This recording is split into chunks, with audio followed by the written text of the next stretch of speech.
Hey everyone, it's VJose32 here on the Society of Magic with a tutorial for the trick I posted on 365 Days of Cards. Divine Divination it's called, or it can be called, and it's just kind of a little, tutorial on how it's done. It is a mathematical trick, so perhaps you could figure it out without a tutorial, but what the hey. Some people can't figure it out anyways, so we might as well do this.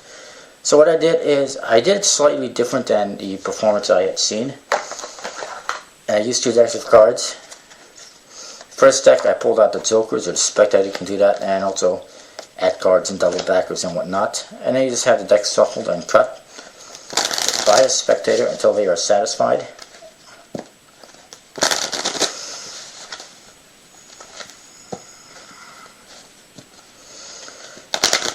And this is just one way of doing it.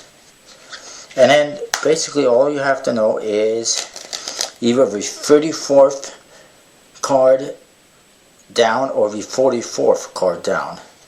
And I use the 44th card, which is 3, 6, 9 cards down from the top. It's perfect. It's the Ace of Spades.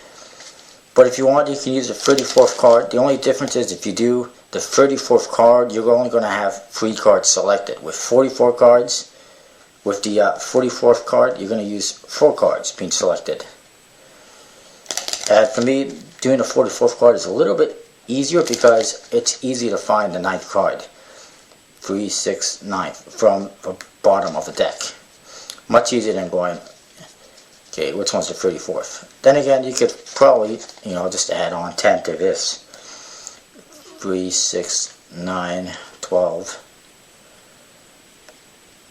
15, 18, 19, and that'll probably be the 34th card if my math is correct.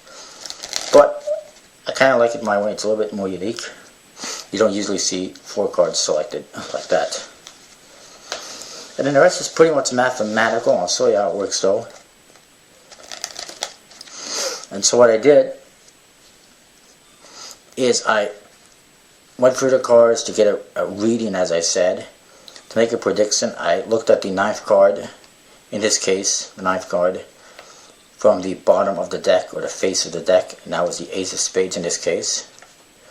And that would be my prediction. I just keep going through, pretending like I'm looking. Alternatively, what you can do is you can use a force. You can basically put a specific card in the 34th or 44th position. If I wanted to force the Ace of Spades, I would do that. I could put it in as the 34th card or the 44th card.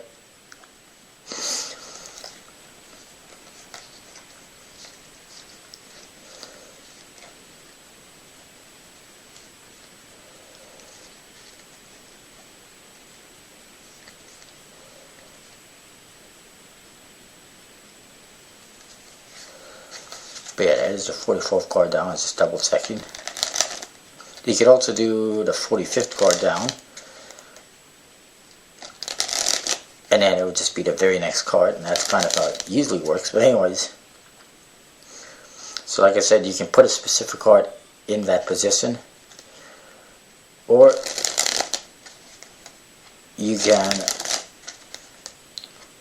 just randomly predict a card like I did. And then what I did was I took the other pack of cards. You can have it shuffled just so that they know there's no specific setup or anything like that. And then I went in, and you don't even need to pull out the jokers. Just go in, oops, the double backers. You can pull those out, the double backers, and add cards. And you just pull out your prediction card, whatever card you saw or whatever card you're forcing. Where is it? Where the hell is the Ace of Spades? Oh, there it is. And then what I did is I put this, I didn't show it obviously, and I just put it, I saw the box is empty and I put it in the box, and that way, there's no way, the spectator, there's no way you can touch it, there's no way you can change it, so that whatever card they land on is obviously, this card is obviously your prediction, and there's no way you can change that. And keep the deck away and stuff like that. There's no way you can change your prediction. Alternatively, the way the guy did it, that I saw in the video, the performance, was you can just write a prediction down on a piece of paper. Or alternatively, I figured you can also go, okay, I think the card you're going to land on is the Ace of Spades. You just verbally predict it at the beginning. They're going to be like, I think that's kind of weird, but you know, it might work. You just say, okay, I think the card you're going to land on is the Ace of Spades, or whatever it is. So that's an interesting idea, I think. And then what I did do is I did some false cuts, just to make it look like I'm mixing up the pack a little bit. You don't have to do that.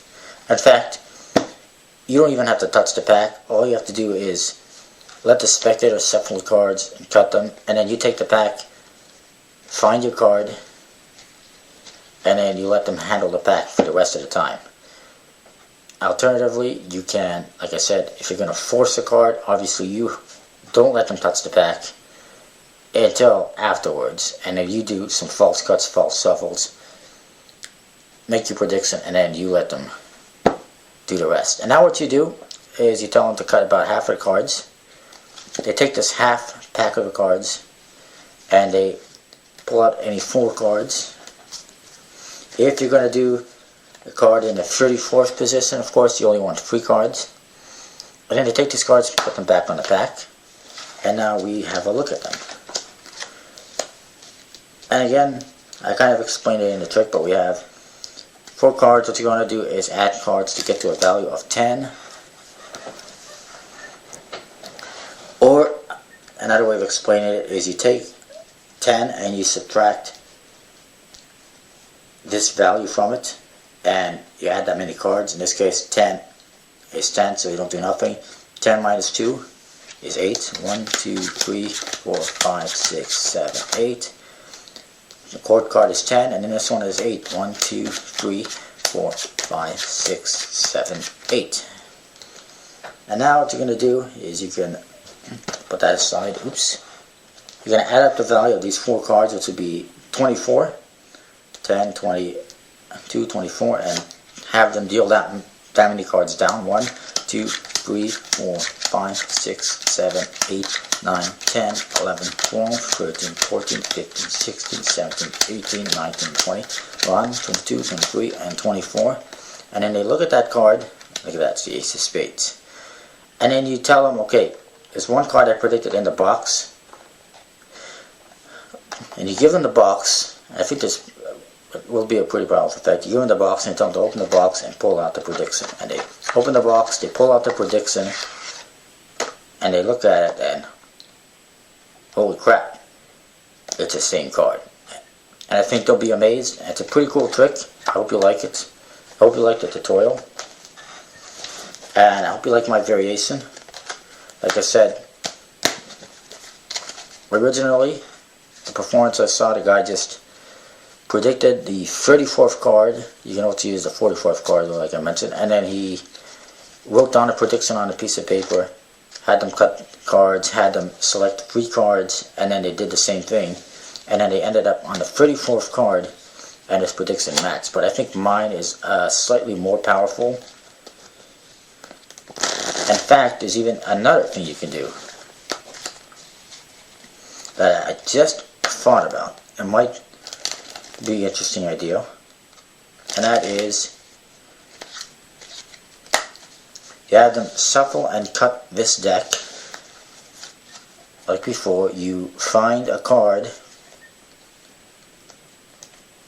whatever it is, the 9th card or whatever card you want to use, and then you go for the pack, somehow force that card on the spectator, and then they'll be amazed because they landed on the card they chose. I hope that makes sense, but that's kind of another way of doing it, is you can force a certain card, and that actually works better if you actually force a certain card from this pack on the spectator. So if you put a card, like put the Ace of Spades in the 34th position, and then you force the Ace of Spades, it still works. It's a force though, they won't be able to shuffle the cards in either pack,